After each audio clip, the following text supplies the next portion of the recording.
ভাবতেছিলাম যে হয়তো বা এই টিমের ওই স্কোয়াড হয়তো বা রাখছে। তারপরে আমি বললাম ভাই এটা।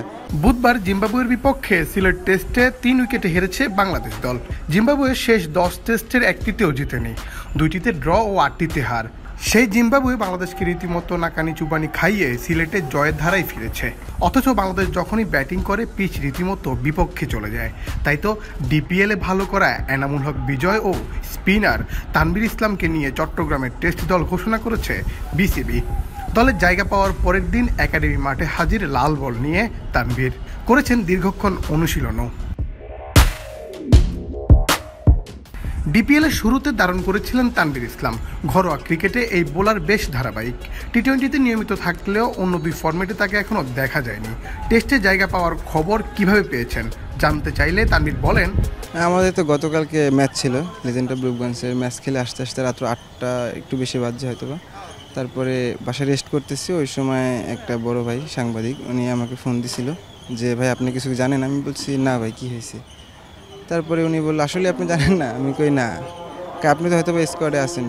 আমি বলছি, তারপর আমি মনে মনে ভাবতেছিলাম যে হয়তো বা এই টিমের নিউজিল্যান্ড আসতেছে হয়তো বা, ওই স্কোয়াড হয়তো বা রাখছে। তারপরে আমি বললাম ভাই এটা।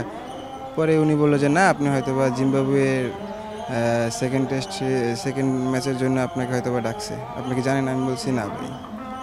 চট্টগ্রাম টেস্টের ঘোষিত দলে জায়গা পাওয়া, এর আগে টি-20 দলেও জায়গা পেয়েছেন তানভীর। দুটার অনুভূতি এক বলেই জানান তিনি। আলহামদুলিল্লাহ, সব কিছু টেস্ট ওডিআই নাই, টি-20 নাই, ন্যাশনাল টিমে কল পাওয়ার অনুভূতি আসলে অসাধারণ। প্রথম কল পাওয়ার পরে আমি তো আমার আব্বুকে জানাইছি, আম্মুকে জানাইছি, তারপরে ওয়াইফকে জানাইছি। আর অনুভূতি তো অনেক ভালো ছিল।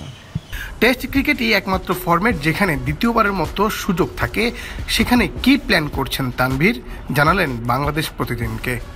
ওইরকম কোনো প্ল্যান নাই, কারণ টেস্টে যদি আমি বেশি বোলিং করতে পারি আমার অপরচুনিটি বেশি থাকবে। এই জন্য হয়তো বা টেস্টের মনে করেন কামব্যাক করার সুযোগটা বেশি থাকে। চেষ্টা করব প্রথম থেকেই, যদি আমি ম্যাচ খেলেই প্রথম স্পেল থেকে সাকসেস হওয়ার জন্য। বাংলাদেশ দল জিম্বাবুয়ের বিপক্ষে রীতিমতো নাকানি চুবানি খেয়েছে সিলেট টেস্টে। সেই ম্যাচকে ভুলে চট্টগ্রাম টেস্টে নিজেকে কি ভূমিকায় রাখছেন তানভীর? অবশ্যই এটা তো একটা অবশ্যই কাজে দেবে এই এক্সপিরিয়েন্সটা। আর সর্বশেষ কথা হয়েছে যে টিম যে জিনিসটা আমার কাছে চায়, ইনশাল্লাহ ওইটাই দেওয়ার চেষ্টা করব। যে মানে যদি আমাকে উইকেট টেকিং স্পেল করতে হয়, বলা হয়, আমি চেষ্টা করব ওইটা। যদি আমাকে বলা হয় যে আমি ডিফেন্সিভ বোলিং করব, ডট বোলিং, এরকম ইকোনমি বোলিং করার, আমি চেষ্টা করব ওইগুলোই করার। দলে জায়গা পাওয়ার পরের দিনই একাডেমি মাঠে হাজির তানভীর। হাতে লাল বল নিয়ে করেছেন দীর্ঘক্ষণ অনুশীলনও।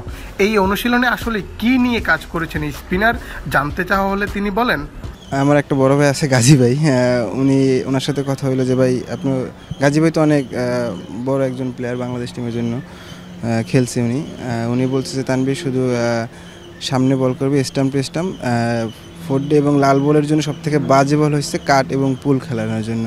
সাইড শট খেলাবি না, সামনে বল করবি, ওইখান থেকে যা কিছু করার চেষ্টা করবি। ওইটা নিয়ে আমি একটু আজকে স্পিড বোলিং করলাম ওনার কথা করে। হ্যাঁ, ওইটাই সেট আপ ছিল। সামনে বল করবো, ওইখান থেকে ঘুরানো, এখান থেকে যা হওয়ার হবে। চট্টগ্রাম টেস্টে যদি শেষ পর্যন্ত একাদশে জায়গা পান তানভীর, তাহলে কি 5 উইকেট নিয়ে কোনো প্ল্যান থাকবে কিনা এ নিয়ে তিনি জানান, আমি 5 উইকেট সাদা বলে এই যে প্রিমিয়ার লিগে খুব কম পাইছি, 2-3 বার মনে এরকম পাইছি, কিন্তু 3-4 উইকেট বেশি পাইছি আমি। মুন্না চন্দ্র দাস, বাংলাদেশ প্রতিদিন।